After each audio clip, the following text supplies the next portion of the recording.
மறைந்து கிடக்கும் வரலாற்று உண்மைகளை உங்களிடம் கொண்டு சேர்க்கும் மறைக்கப்பட்ட வரலாறு சேனலுக்கு உங்களை அன்புடன் வரவேற்கிறேன். 4500 ஆண்டுகளுக்கு முன் பல் பேஸ்ட் கண்டுபிடித்த எகிப்தியர்கள். பண்டைய எகிப்தின் விஞ்ஞான அதிசயங்கள். நைல் நதியின் கரையில் மலர்ந்த அதிசய நாகரிகம்.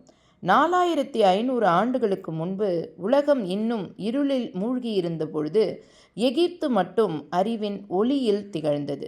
இன்று நாம் பயன்படுத்தும் பல பொருள்கள், பல் பேஸ்ட் முதல் காகிதம் வரை அனைத்திற்கும் பிறப்பு அந்த பண்டைய எகிப்தின் மண்ணில்தான். இந்த பயணத்தில் நாம் அறியப் போகிறோம் உலகை மாற்றிய எகிப்தியர்களின் அதிசய கண்டுபிடிப்புகளை. இது ஒரு நாகரீகம் மட்டுமல்ல, இது மனித அறிவின் துவக்க புள்ளி. அங்கு உருவான ஒவ்வொரு கண்டுபிடிப்பும் 1000 ஆண்டுகளுக்கு பின்னும் மனித வாழ்க்கையை வழிநடத்தி வருகிறது.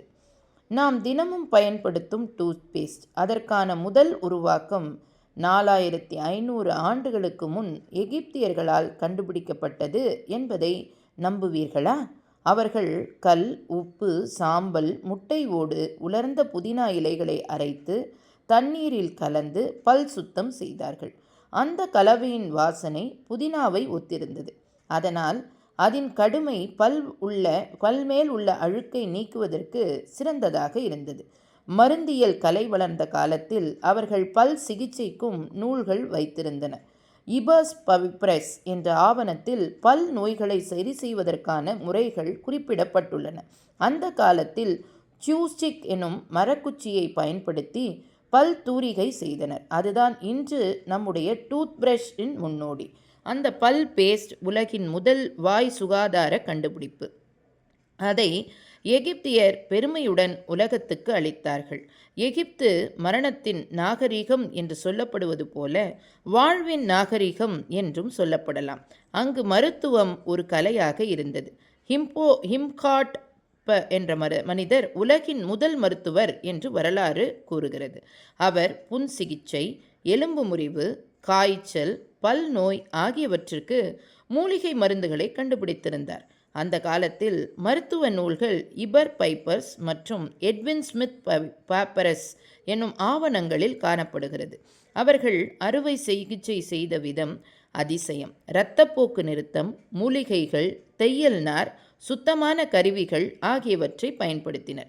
அந்த பழங்கால மருத்துவம்தான் இன்று நாம் ஹெர்பல் மெடிசன் என்று கூறும் சித்த மருத்துவத்தின் ஆதாரம். மனித வரலாற்றில் மிகப்பெரிய புதிர்களில் ஒன்று எகிப்தின் பிரமிடுகள். இன்று நவீன தொழில்நுட்பம் கூட முழுமையாக விளக்க முடியாத கட்டிடக்கலை. 4500 ஆண்டுகளுக்கு முன்பு ஆயிரக்கணக்கான கல் துகள்களை எவ்வாறு உயர்த்தி 150 மீட்டர் உயரமான பிரமிடாக மாற்றினார்கள். அந்த கற்கள் ஒவ்வொன்றும் 2 டன் எடையுடையவை. ஆனால் அவை துல்லியமாக ஒரே அளவில் வெட்டி பக்கங்களுள்ள ஒரு நாணயமும் புகாத அளவுக்கு பொருத்தப்பட்டுள்ளன.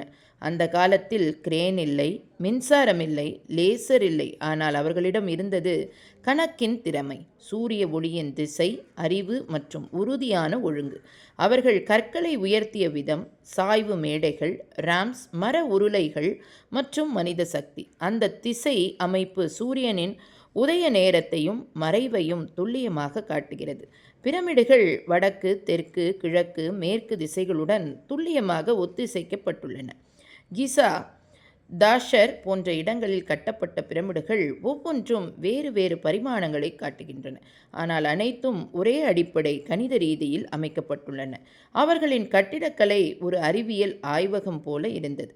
ஒவ்வொரு கோணமும், ஒவ்வொரு திசையும், ஒவ்வொரு கல்லும் கணக்கில்.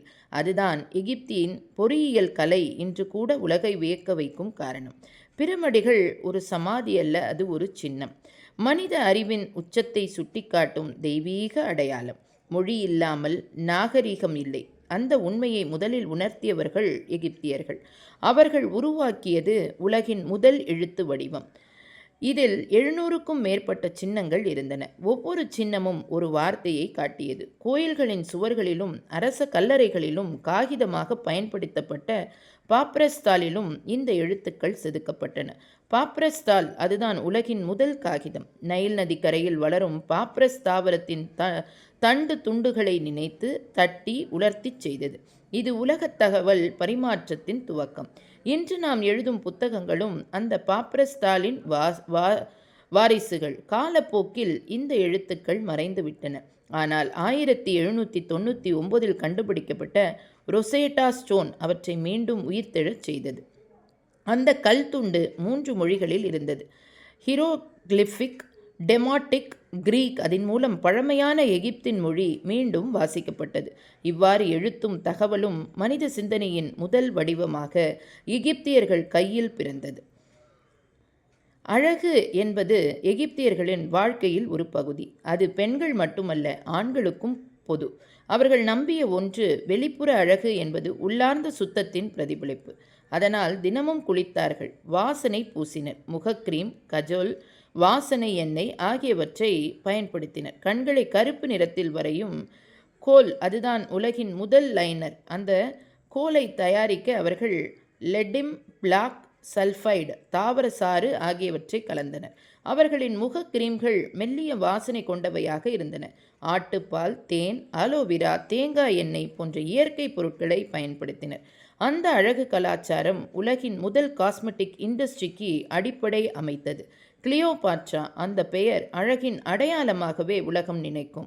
அவர் ரோஜா வாசனை எண்ணெய்களில் குளித்தார், கடல் உப்பில் தேய்த்தார், பால் மற்றும் தேனில் முகம் கழுவினார். அந்த அழகின் இரகசியம் எகிப்தின் இயற்கையில் இருந்தது. சமீபத்தில் அகழ்வாய்வில் திமுஸ் என்னும் நகரில் உலகின் முதல் பெர்ஃப்யூம் ஃபேக்டரி கண்டுபிடிக்கப்பட்டது. அங்கு வாசனை எண்ணெய்கள் பெரிய களிமண் பானைகளில் வைக்கப்பட்டிருந்தன. அது 3000 ஆண்டுகளுக்கு முன்பே வாசனை உற்பத்தி ஒரு தொழிலாக இருந்ததை நிரூபிக்கிறது. எகிப்தியர் கூறியபடி வாசனை என்பது ஆன்மாவின் மொழி. நாம் இன்று பயன்படுத்தும் 365 நாட்கள் கொண்ட ஆண்டுக்கு கணக்கு அதற்கும் வேறாக இருந்தது எகிப்து. நைல் நதியின் வெள்ளம் எப்பொழுது வரும் என்று கணக்கிட அவர்கள் சூரியனையும் நட்சத்திரங்களையும் ஆய்ந்தனர். அந்த வானியல் ஆராய்ச்சிகளால் அவர்கள் ஒரு சரியான நாட்காட்டியை உருவாக்கினர். அந்த நாட்காட்டி 12 மாதங்களும் ஒவ்வொன்றும் 30 நாட்களும் கொண்டது. வருட இறுதியில் 5 புனித நாட்கள் சேர்க்கப்பட்டது. அவர்கள் கணிதத்தில் நிபுணர்கள். ஜாமெட்ரி, அல்ஜீப்ரா, அளவீட்டு முறை எல்லாவற்றுக்கும் அடித்தளம் அமைத்தவர்கள். பிரமிடுகளை துல்லியமாக கட்டுவதற்கு அவர்களின் கணிதம்தான் காரணம். அவர்கள் கோணங்கள், பரப்பளவு, விகிதங்கள் ஆகியவற்றை கற்றுக் கொடுத்தனர். வானியல், நேரம் மற்றும் சூரிய திசை ஆகியவற்றை இணைத்து உலகின் முதல் நேர கணக்கை உருவாக்கிய நாகரீகம் எகிப்து நாகரீகம். அவர்கள் எகிப்திய வாழ்க்கை எளிமையாக இருந்தாலும் அதில் அறிவு நிறைந்தது. அவர்கள் உருவாக்கிய பொருட்கள் இன்று நாம் தினசரி பயன்படுத்தும் பல கருவிகளின் முன்னோடி. முதலாவது கதவு கீல், டோர் லாக், தண்ணீர் அளவீட்டு கருவி, எண்ணெய் விளக்கு, கண்ணாடி ஊசி, ஆடை நெசவு கருவி அனைத்தும் எகிப்தியர்களின் கண்டுபிடிப்பு.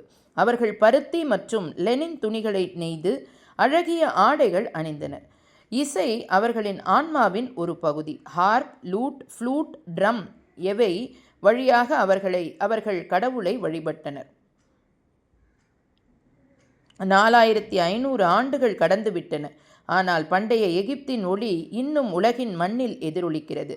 அந்த மண்ணில் மனித அறிவின் வரலாற்றை சுமந்து நிற்கிறது. அந்த கற்கள் காலத்தையும் மரணத்தையும் வென்ற சான்றுகள். பல், பேஸ்ட், காகிதம், எழுத்து மருத்துவம், நாட்காட்டி, வாசனை எண்ணெய், கட்டிடக்கலை இவை அனைத்தும் நவீன உலகத்தின் அடித்தளங்கள். ஆனால் அவற்றின் வேர்கள் எங்கு தெரியுமா? அவை அனைத்தும் எகிப்தின் மண்ணில் புதைந்துள்ளன.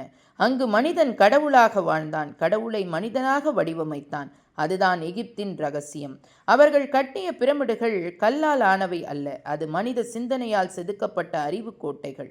அவர்கள் எழுதிய ஹைக்ரோபிளிக் எழுத்துக்கள் அல்ல, அது அவர்களின் ஆன்மா பேசும் மொழி. அவர்கள் கற்றுத்தந்த மருத்துவம், இசை, கலை, கணிதம் அனைத்தும் மனித வளர்ச்சியின் அடிப்படை ஆனது. இன்று நாம் ஒரு பல் பேஸ்டை பயன்படுத்தும் பொழுதும், ஒரு புத்தகத்தை எழுதும் பொழுதும், ஒரு நாளை கணக்கிடும் பொழுதும் அந்த பழமையான எகிப்தியரின் அறிவு நம்முள் உயிரோடு இருக்கிறது. அதுதான் பண்டைய எகிப்தின் நம் வாழ்க்கையில் விடுத்துச் சென்ற மிகப்பெரிய மரபு. அறிவின் ஆற்றலை மதித்தவர்கள் அவர்கள். உலகத்தை மாற்றியவர்கள் அவர்கள்.